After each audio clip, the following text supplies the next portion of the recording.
Cuando quiera iniciar, doctor.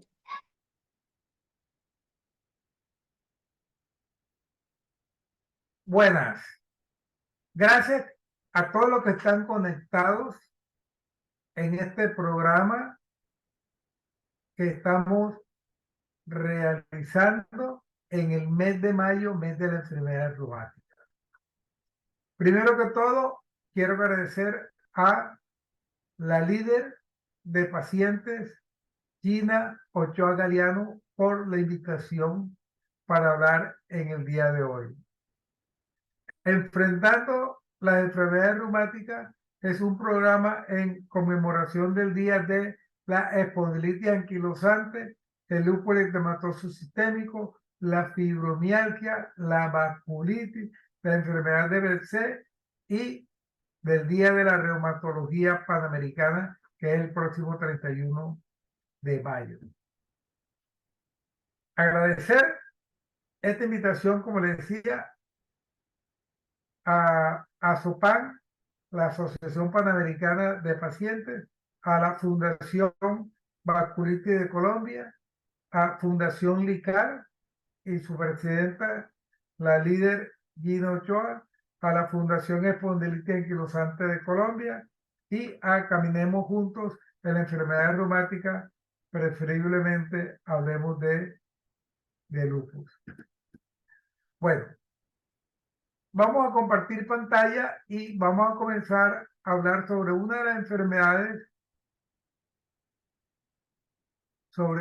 enfermedades que más me gusta, en el buen sentido.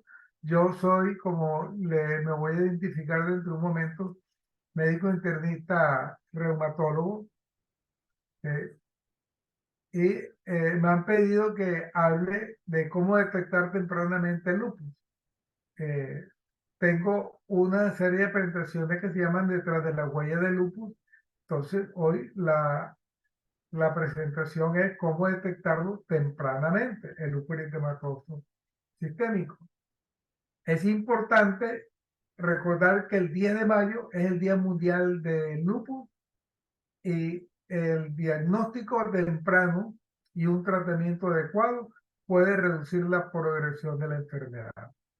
IMA Reumatología a su servicio. Nuestro lema es: el paciente es nuestra razón de ser. Hoy estamos en la conmemoración del Día Mundial del Lupus. Para los que no me conocen, yo soy el doctor José Ángel Salas Ciado, médico de la Universidad Libre de la Ciudad de Barranquilla, médico internista de la Universidad Metropolitana de Barranquilla. Soy reumatólogo del Instituto Nacional de Reumatología Montevideo, Uruguay, profesor titular de la Universidad Libre y Universidad Metropolitana, maestro de la reumatología panamericana PANLAR, formador de escuela de pacientes de PANLAR, director médico de la investigación médica Atlántico IMA. Además, pionero de la conmemoración del Día Mundial del Lupus acá en Colombia. Más adelante lo voy a invitar a la actividad que vamos a tener el próximo martes 28.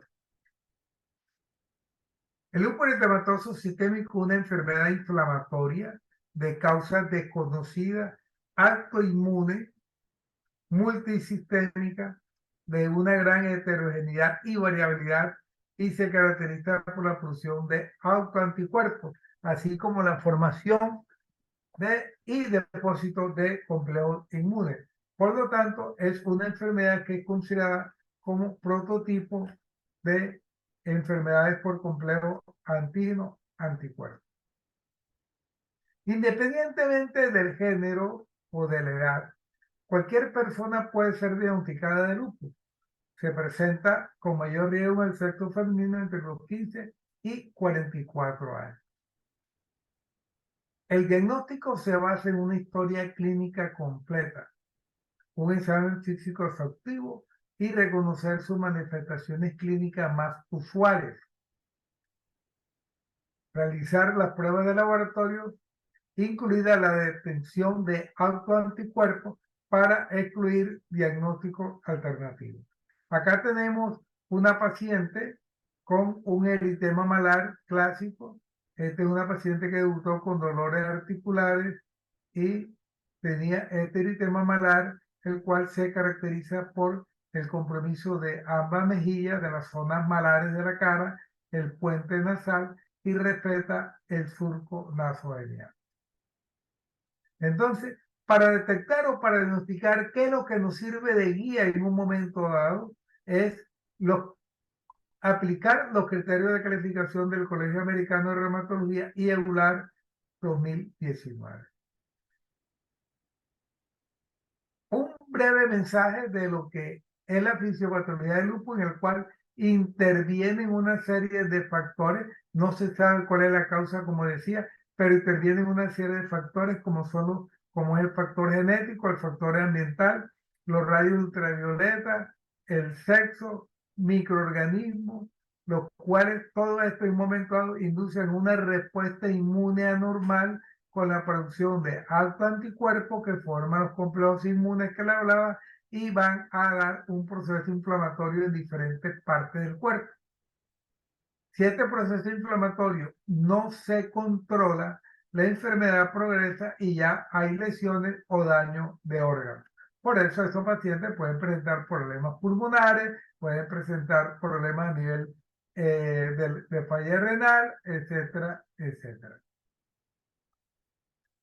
Entonces, saber de que el lupus se encuentra alrededor, como dije, entre los 15 y 44 años, es mucho más frecuente en la mujer que en los hombres, ¿sí? Y puede evolucionar de forma leve, moderada o severa. Eso es clave en el conocimiento global. Entonces, ¿cómo vamos a detectar tempranamente un lupus? ¿Cómo se puede saber si tengo lupus o no? Ya les dije, el eritema malar, en esta figura que tenemos acá, se ve de manera muy clásica. Entonces tenemos que el lupus eritematoso sistémico, ¿sí?, se presenta en una mujer joven que desarrolla fatiga, dolor articular y puede tener un dolor torácico. O puede ser una paciente que sufra de presión alta, que presente el eritema malar y presente un compromiso a nivel pleural. O que tenga varias articulaciones dolorosas hinchadas y un edema periférico leve, sobre todo en miembros inferiores. Ese puede ser el inicio de un lupus. O que la prueba de laboratorio en este tipo de pacientes presenta alteraciones como es la baja de los glóbulos blancos, una anemia o la creatinina está aumentada o que presenten hipoalbuminuria o presenten proteinuria, o sea, las proteínas en orina o un sedimento urinario activo. Asociado a esto, antinucleares positivos, complemento bajo y complemento bajo y importante, además, el anti-DNA o anti positivo. Estos elementos que le he dicho eh, en este par de diapositivas nos van a guiar para detectar tempranamente una diapositiva. O, por el contrario, otro paciente puede presentar fatiga, artralgia, lo que uno llama síntomas constitucionales, pérdida del apetito, sin evidencia de una afectación de órganos, pero con unos anticuerpos antinucleares positivos. Entonces, esto nos guía hacia el diagnóstico de lupus, nos guía para detectarlo tempranamente. Y el paciente puede o no puede desarrollar posteriormente las manifestaciones multisistémicas características del lupus en los meses o en los años siguientes. Entonces, el diagnóstico de lupus, ¿de qué depende? ¿O de qué va a depender? Uno, de la forma de presentación. Otro, hay que hacer diagnósticos diferenciales y hay que excluir otras causas de estas manifestaciones clínicas que no nos hagan pensar en que el paciente tiene un lupus. Dada la heterogeneidad de las presentaciones clínicas, hay pacientes que tienen unas características clínicas y estudios de laboratorio que hacen que el diagnóstico sea relativamente sencillo. pero por el contrario, en otros pacientes presentan manifestaciones aisladas o poco frecuentes y presentan todo un reto diagnóstico o presentan un gran desafío diagnóstico. Conclusión, el diagnóstico de lupus relativamente no es fácil.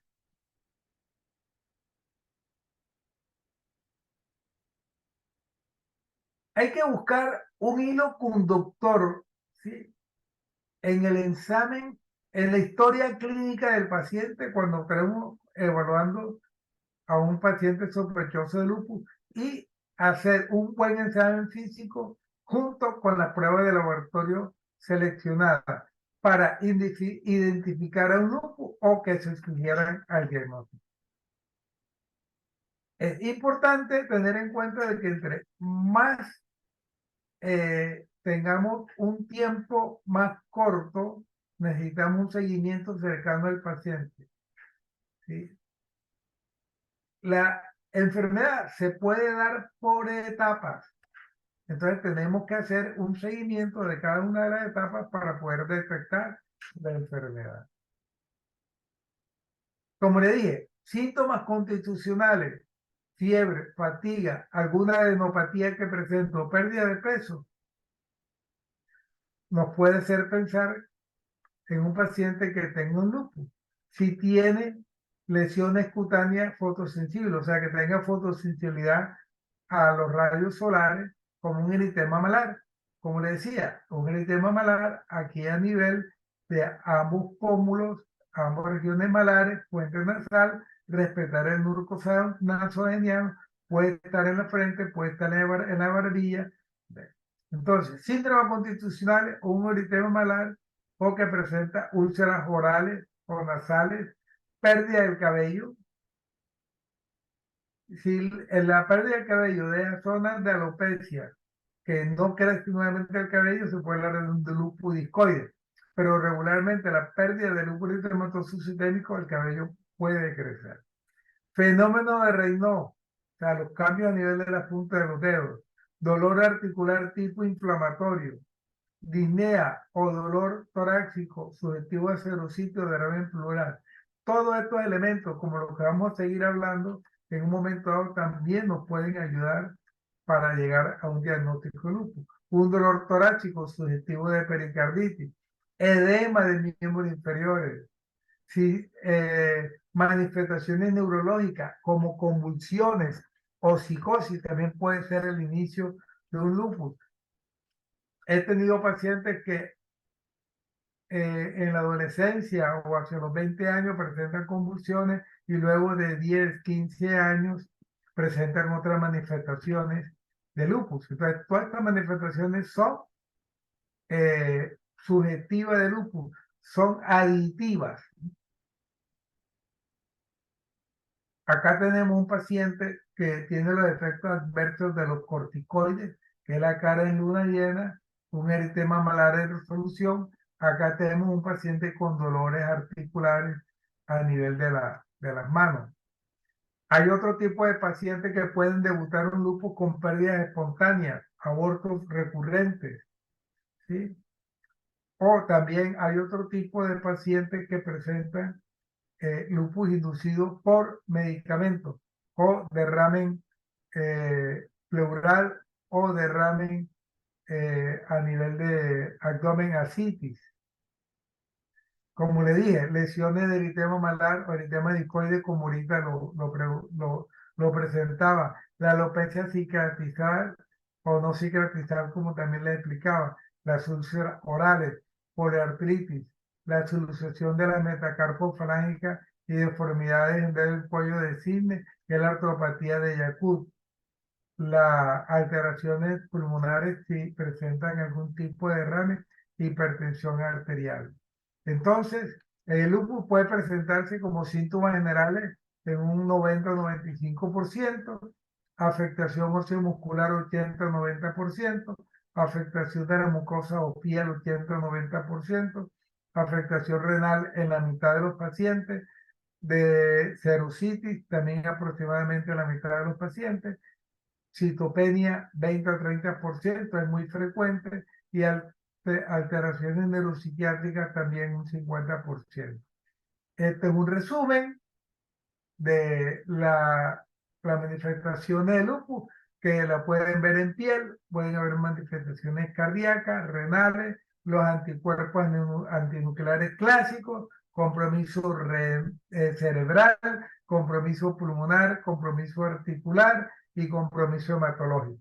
Entonces es importante tener todas estas en cuenta, todos estos detalles, porque alguno de ellos puede ser el inicio del lupus. No todos los lupus se inician de la misma manera. Entonces, algo que debemos saber es que el lupus puede tener manifestaciones leves, manifestaciones moderadas, manifestaciones graves. Cuando hablamos de manifestaciones leves moderadas, son aquellas que afectan la calidad de vida del paciente, pero no son una amenaza para la vida de la misma y no producen un daño irreversible, un daño de órgano irreversible. Lo más frecuente en estos pacientes es que tengan los síntomas constitucionales, un síndrome febril, dolores articulares o artritis, manifestaciones de piel que hemos descrito o un derrame pleural o pericárdico leve. Las manifestaciones moderadas, ya vamos a encontrar algo más. Las artritis son persistentes, puede haber erosiones, las lesiones cutáneas van a ser mucho más amplias, la serositis va a ser más moderada, la trombocitopenia se puede ver mucho más. Y la forma evolutiva más grave son aquellas que ya tienen un compromiso de órgano mayor con un peligro potencial para la vida y producción de daño orgánico con una disfunción orgánica. Ya el paciente puede llegar a un proceso de una falla renal y fíjense que es lo primero que pone, porque las manifestaciones renales y las manifestaciones neuropsiquiátricas son las que tienen peor pronóstico en el buen sentido de la palabra. Manifestaciones pulmonares o cardíacas, o manifestaciones cutáneas o citopenias graves también son otros de los roles de la forma severa de esta enfermedad. Entonces, ¿cuáles son las pruebas de laboratorio que nos van a proporcionar una información útil para el diagnóstico? Los exámenes de valoración general. Todo paciente que estemos pensando en un lupus hay que mandarle a hacer de entrada un hemograma completo, ver cómo tiene los glóbulos blancos, ver si tiene una anemia, que si es hemolítica o no hemolítica sobre todo, o si tiene las bajas de plaquetas. Muchas veces nos envían pacientes para investigar un lupus si tiene una leucopenia o si tiene una trombocitopenia coinmune. O en otros casos, paciente joven, mujer en etapa de vida fértil, que tiene una creatinina elevada con un edema en miembros inferiores y que pueden presentar disfunción renal, a este paciente hay que descartarle un lupus.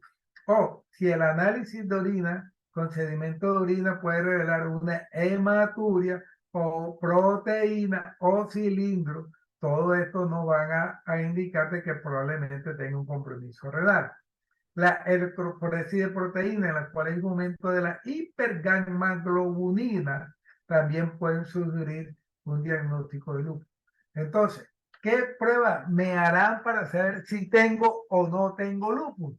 Entonces, estas pruebas van a ser, y ahorita se las voy a remarcar, anti-DNA, complementos, antinucleares, en aquellos casos que esté indicado o que por la zona afectada podamos hacer una biopsia, la hacemos, o el análisis de orina, como le acabo de comentar brevemente.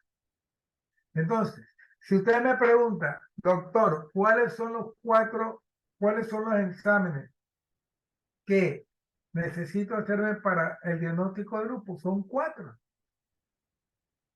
Los 4 exámenes que nos guían hacia el diagnóstico de lupus en un paciente que está sospechando lupus, que vaya donde el médico o que vaya donde el médico y le diga, doctor, ¿tengo lupus o no? ¿Qué examen me debo hacer? Antinucleares. Pueden ser positivos, deben ser positivos. Anti-DNA o anti-SM positivo y complemento bajo. En un estudio que se hizo acá en Colombia con el doctor Daniel Fernández, él encontró que los pacientes que desarrollaban lupus en el 97.4% tenían estos 4 exámenes positivos. Y fíjense que la linfopenia, leucopenia, trombocitopenia tienen aproximadamente un 70-85%. Entonces, estos son los exámenes que en un momento nos van a ayudar para guiarnos, para confirmar en ese paciente con el cual le he hablado hoy, que tiene una serie de manifestaciones. Estos exámenes son los que nos van a ayudar para llegar a un diagnóstico de certeza.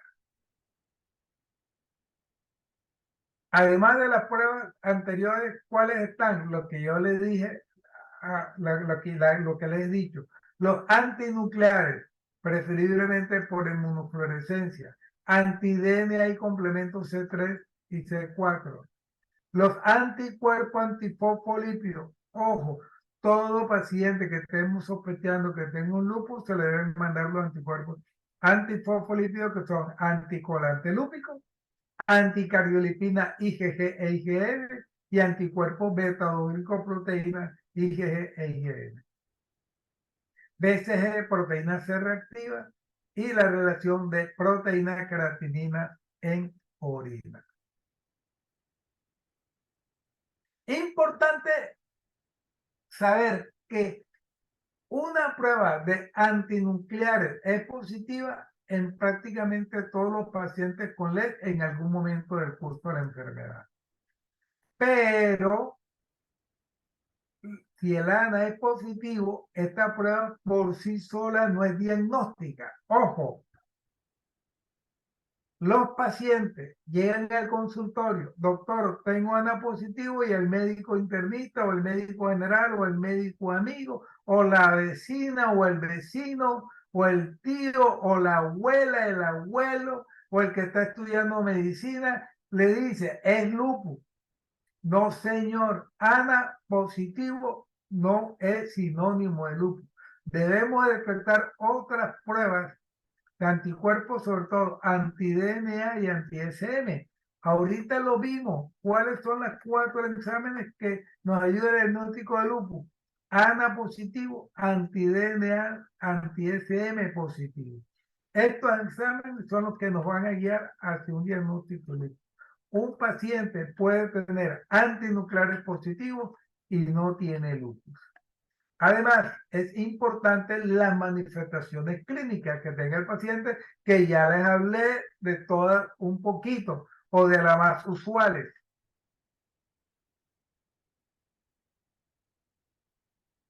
Sin embargo, lo que le estaba diciendo, un anticuerpo nuclear positivo también debe interpretarse en el contexto de otro hallazgo clínico y laboratorio.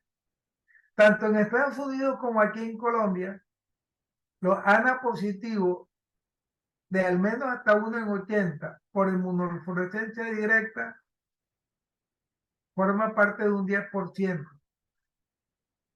Ojo, ANA positivo, 1 en 20, 1 en 40, 1 en 80, para muchos la interpretación es un examen normal, aunque sea positivo, no se considera significativo en el buen sentido de la palabra. Hablando de los criterios de clasificación, tenemos que estos criterios de clasificación, los últimos del 2019, AC regular tiene 10 dominios, 7 clínicos y 3 dominios de laboratorio, en total 22 criterios. Los dominios clínicos: constitucional, cutáneo, articular, neurológico, de las serosas, hematológico y renal. ¿Qué son los dominios clínicos? Las manifestaciones clínicas que se agrupan con relación a la parte cutánea. Si tienen pérdida del cabello, si tienen las úlceras orales, si tienen el eritema malar, o la parte neurológica, si tienen psicosis, si tienen delirio, si tienen convulsiones. Así pasa con los 3 criterios de laboratorio, en este caso del complemento, de los anticuerpos específicos, DNA o anti-SM, como le decía, y los antifosfólicos. Entonces, estos criterios de clasificación, ojo, no son utilizados para el diagnóstico, nos guían, sí, nos orientan, sí, para el diagnóstico cuando tienen 10 o más puntos. Entonces, ¿qué es lo que hacemos nosotros?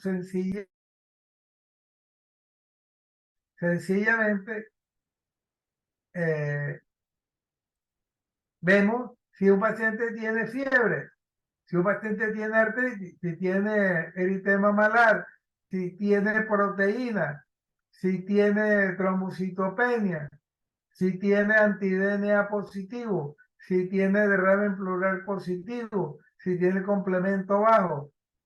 Entonces, hablamos de lupus cuando tiene mayor a 10 puntos. Este paciente tenía 27 puntos. Esto de un caso clínico que tengo. El paciente tenía 27 puntos. Este paciente, los criterios de clasificación nos guían hacia el diagnóstico de lupus eritematoso sistémico. Ya para terminar, quiero hacerle comparación entre el lupus y la artritis reumatoidea, porque muchos pacientes se confunden y dicen, no, doctor, lo que pasa es que el médico me dijo que tengo artritis, me dijo que tengo lupus. Son dos enfermedades que tienen manifestaciones completamente diferentes. Por ejemplo, en el lupus eritematoso sistémico puede haber dolor articular tipo inflamatorio o no inflamatorio. Pero la evolución hacia que exista deformidad ocurre en la artritis reumatoidea. Generalmente en el lupus no hay una deformidad. Las manifestaciones pueden ser simétricas, correcto, pueden ser simétricas. Las articulaciones involucradas son las articulaciones de las manos, de las muñecas y de las rodillas.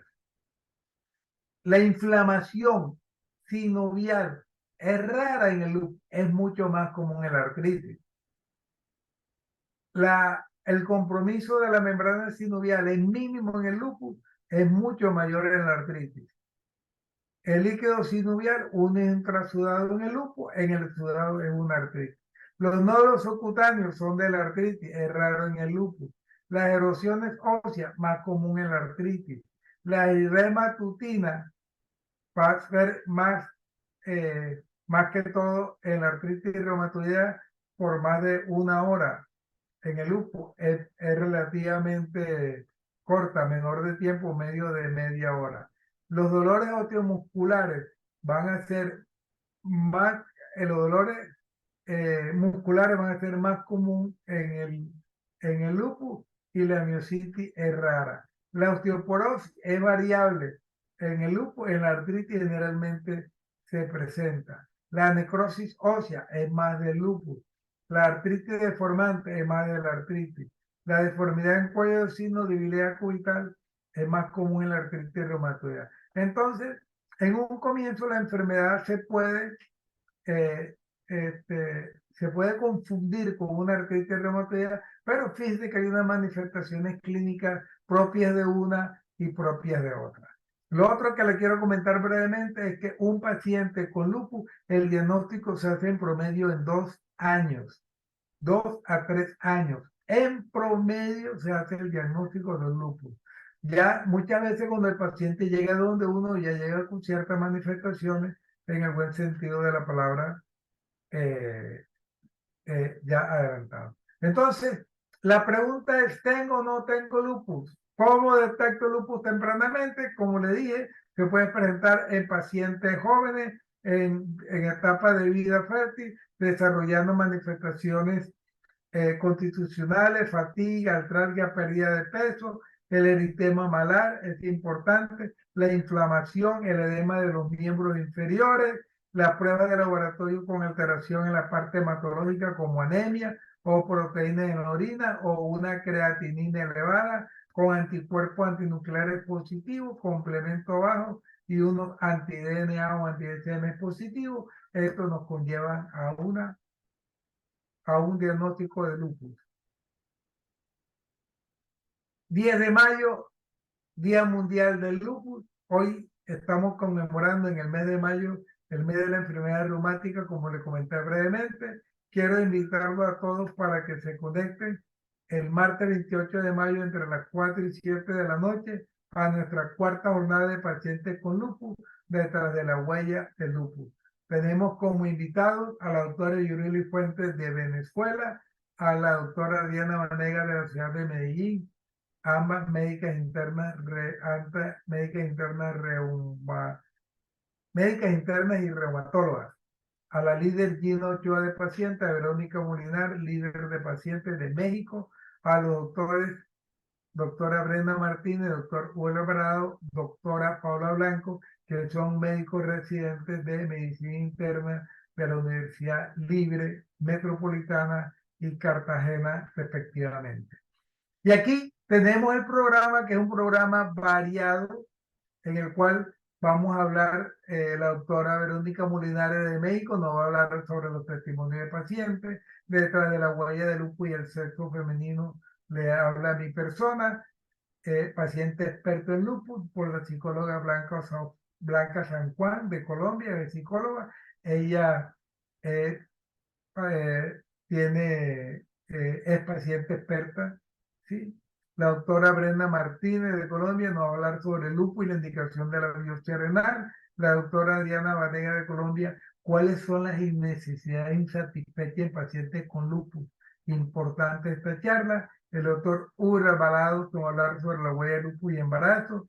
La doctora Yuliri Fuente de Venezuela. Quiero que le escuchen porque este es un programa que vamos a implementar acá en Colombia, en Barranquilla y en alguna otra parte de Colombia. Es el programa Empodera sobre Lupus, que es un programa educativo para pacientes con lupus. La doctora Paula Blanco nos va a hablar detrás de la huella de lupus y las recomendaciones no farmacológicas. Gino Ochoa nos va a hablar sobre hagamos visible el lupus. Y en la última parte hablo yo detrás de la huella de lupus, visión del reumatólogo. Entonces, están invitados al Día Mundial del Lupus Virtual. Gracias nuevamente. Les habló el doctor José Ángel Salacheo de la ciudad de Barranquilla, Colombia. Muchas gracias. Si tienen alguna pregunta, alguna inquietud, por favor, háganlas llegar por el chat o por las preguntas de este evento. Nuevamente, gracias a todos, a la líder Gina Ochoa Galeano y a todos los componentes de la invitación de este programa enfrentando a la enfermedad reumática. Buenas noches.